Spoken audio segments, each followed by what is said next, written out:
Hospital के सामने सुबह के समय एक ऑटो आकर रुका। इसमें से रवि नाम का लड़का उतरा और अस्पताल के गार्ड को बुलाने लगा। कुछ देर तक जब कोई नहीं आया तो रवि खुद ही गेट खोलकर अंदर जाने लगा। जैसे ही रवि ने गेट खोला, एक आदमी ने उससे पूछा कि तुम टीवी ठीक करते हो? रवि ने जवाब दिया, नहीं। यह सुनते ही उस आदमी ने रवि को जोरदार थप्पड़ मारते हुए कहा कि यहाँ से अभी सिर्फ टीवी ठीक करने वाले को अंदर आना था, तुम यहाँ क्या कर रहे हो? रवि को कुछ समझ नहीं आ रहा था। थप्पड़ खाने के बाद उसका सिर भी चकराने लगा, लेकिन किसी तरह खुद को संभालते हुए रवि ने कहा कि मैं यहाँ नौकरी के लिए आया हूँ। तभी एक डॉक्टर और उसके साथ 4 कंपाउंडर भी गेट के पास पहुँच गए। उन्होंने थप्पड़ मारने वाले इंसान को पकड़ लिया। डॉक्टर ने कंपाउंडर से कहा कि जाओ इसे ले जाकर ट्रीटमेंट की तैयारी करो, मैं जल्दी आता हूँ। कंपाउंडर के जाते ही पास खड़ा रवि डॉक्टर के पास गया और कहा कि आज इस अस्पताल में मेरा पहला दिन है। क्या आप मुझे बता सकते हैं कि डॉक्टर पाटिल कहाँ मिलेंगे? डॉक्टर ने जवाब देते हुए कहा कि मैं ही पाटिल हूँ। तुम यहाँ से सीधे जाकर अपना जॉब लेटर ऑफिस में जमा करो और वहाँ से ड्रेस लेकर बगल के कैबिन में आ जाना। रवि थोड़ी ही देर में कंपाउंडर की वर्दी पहनकर डॉक्टर के कैबिन में पहुँच गया। डॉक्टर ने उसे बताया कि जो तुम्हें अभी गेट में मिला था वो पागल है। पिछले 8 दिनों से वो सभी को टीवी बनाने वाला समझ रहा है। फिर जब उसे पता चलता है कि वो टीवी बनाने वाले नहीं हैं, तो गुस्से में थप्पड़ मार देता है।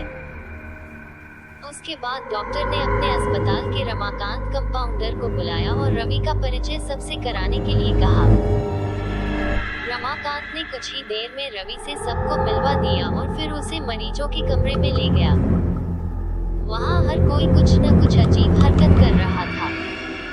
कोई दिल टूटने वाली शायरी सुना रहा था, तो कोई फिल्मी संगीत गाते हुए डायलॉग मार रहा था। सभी मरीजों को दिखाते हुए रमाकांत ने रवि से कहा कि आज के बाद से तुम्हें इन सारी चीजों को झेलना होगा।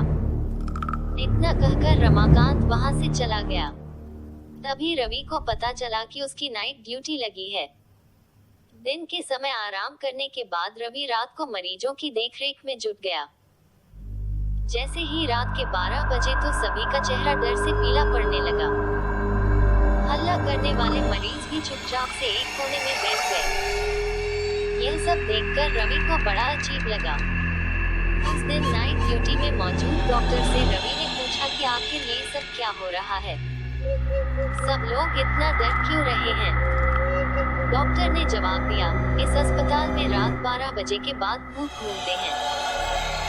वो सारे भूत इसी अस्पताल के पुराने मरीज हैं, जिनकी इलाज के दौरान मौत हो गई थी। तुम संभल कर रहना। रवि को भूतों पर विश्वास बिल्कुल भी नहीं होता था। उसने डॉक्टर की बात को हंसी में टाल दिया और अपना काम करने लगा।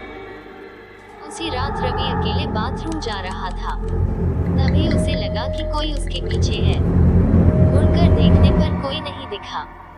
कुछ देर बाद उसे फिर ऐसा ही महसूस हुआ।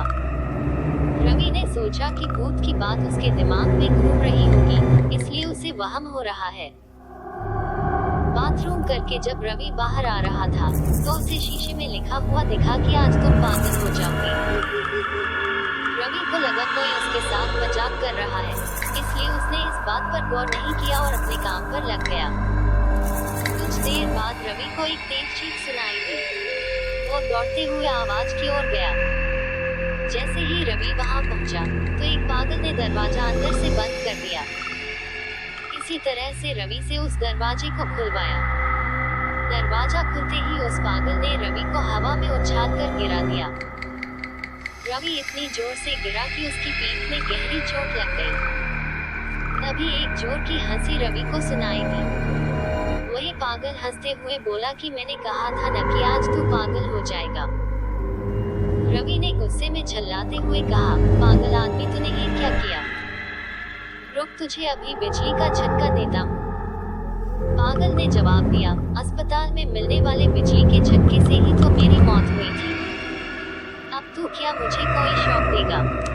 अब मुझे इनका डर नहीं। इतना कहते ही उस पागल भूत ने रवि को एक हाथ से पकड़ा और दूसरा हाथ स्विच बोर्ड में डाल दिया। इस तरह से रवि को बिजली का इतना तेज झटका दिया कि उसकी चीखों से पूरा अस्पताल गूंज उठा। रवि की आवाज सुनकर अस्पताल में मौजूद नाइट स्टाफ दौड़ते हुए उस कमरे की तरफ आए। सबको वहां रवि बेहोश हालत में मिला। तुरंत रवि को मरीजों के बेड पर लेटाया। उसी दिन से रवि की दिमागी हालत खराब है। अब रवि अपने आप को उस अस्पताल का डॉक्टर समझता है। अपनी पागल स्थिति और डॉक्टर बनने के वहम के चलते रवि ने ब्लेड से अब तक कई लोगों का पेट काट दिए हैं। हर रात उस भूतिया अस्पताल से रवि की तरह ही चीखने की आवाज आती है और किसी न किसी को वो भूत रवि की तरह ही पटक देता है। ये चीखने की आवाज हमेशा उसी समय आती है जब रवि को बिजली के झटके दिए जाते हैं। कहानी से सीख: सामने वाले की चेतावनी को हल्के में लेना खतरनाक हो सकता है। हमेशा सतर्क रहना चाहिए। थोड़ी सी भी सावधानी हटने पर भयानक दुर्घटना घट सकती है। वीडियो अच्छी लगी तो हमारे चैनल को सब्सक्राइब जरूर करें। धन्यवाद।